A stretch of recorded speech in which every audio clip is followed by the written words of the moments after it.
thumbnails and video titles. So this is more relevant to people who are making content for YouTube. If you're not making content for YouTube, this probably won't be too relevant for you, but I wanted to cover it anyway. So creating thumbnails and titles is something that I sometimes actually think about before I even start making the video.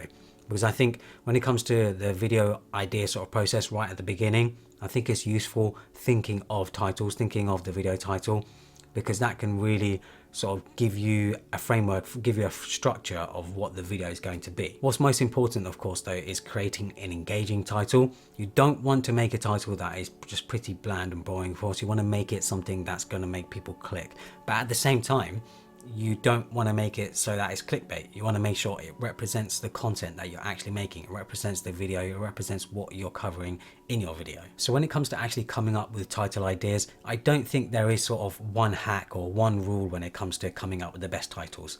It all depends on the type of content that you make. Of course, if you're making content like MrBeast, where you're trying to get millions of views and you're making sort of mainstream content like that, then yeah, you're probably going to want titles that are a bit more engaging, that are a bit more clickbaity. But if you're making tech reviews like I am, you want to make sure that the title is representative of the content you're making. So if I'm making an iPhone review, I will usually title it an iPhone review, or I'll title it something like my experience 3 months later, or my experience a year later, because that is a lot more accurate and a lot more representative of what I'm actually making, what I'm covering in the video. When it comes to the thumbnails, again, it all depends on the type of content that you're making. I've actually found that the simpler the thumbnail, the better for me personally, especially because of the type of content I'm making. I'm making product reviews mainly.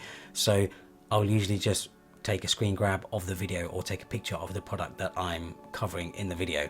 Now, again, like I said, it really depends on the type of content you're making. If you're someone who's doing a lot of talking head content, then yeah, it makes sense to maybe take a picture of yourself, maybe take a screen grab from the video or something like that. I don't think, especially at the beginning of making a YouTube channel, out of making videos, I don't think you need to worry about making your thumbnails super fancy or super crazy and adding lots of different colors and stuff. I do think the simpler the thumbnail, the better it is, especially from talking to other YouTubers who have millions of subscribers. They've also found that their simpler thumbnails do better, but that might just be because people have gotten used to really busy and bright colored thumbnails. Who knows? It really does sort of go in waves. You've got to just see what's trending, what sort of thumbnails people are clicking on, and sort of go from there. What I do think is important though is coming up with a consistent thumbnail design for your channel. So as your channel grows, as you start gaining those loyal subscribers, having that unique style of a thumbnail will actually help them recognize your video out of all the other videos in their subscription feed. So don't worry about having to sort of replicate a certain design or copy another YouTuber. Try and find your own style that works for you and that you can apply to every video that you upload. So I wanted to give a quick tutorial on how I would edit a thumbnail and my sort of editing process when it comes to thumbnails. So I have a picture here of a MacBook that I shot for my MacBook review, and yeah, I'll just go to my presets that I have here and I'll go through some of my favorite presets that I have. Let's use something like this one. I like this one. I'll bring down the aggressiveness of the filter, bring up the exposure.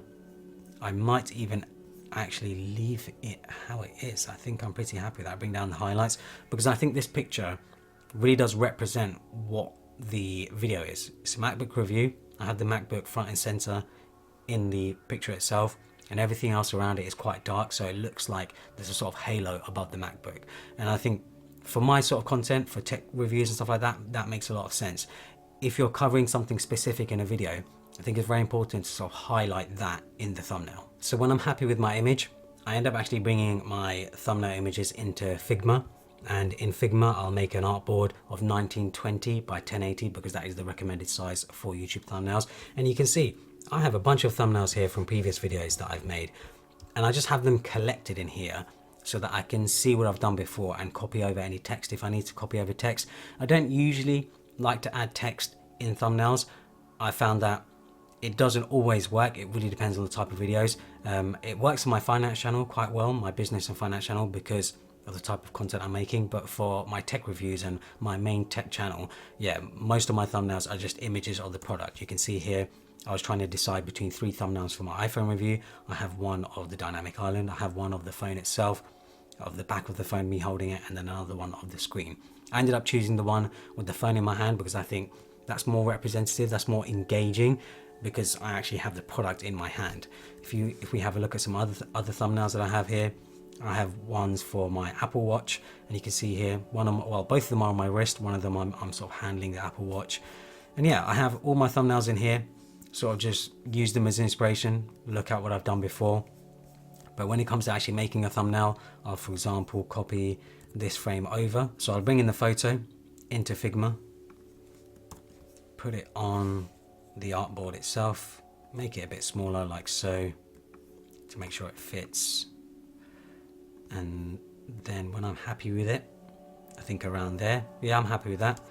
That is my thumbnail, as simple as that. I can make a few adjustments here. Like I said, I can add text and stuff. I use Figma. I know a lot of people use Photoshop, especially because if you want to do more sort of creative thumbnails, more cutting out of images and whatever else, Photoshop or another app like that does make more sense. But for me personally, Figma does the job, and I think Figma is a lot easier for a lot of people as well. So that's it for the thumbnails and titles section of the course.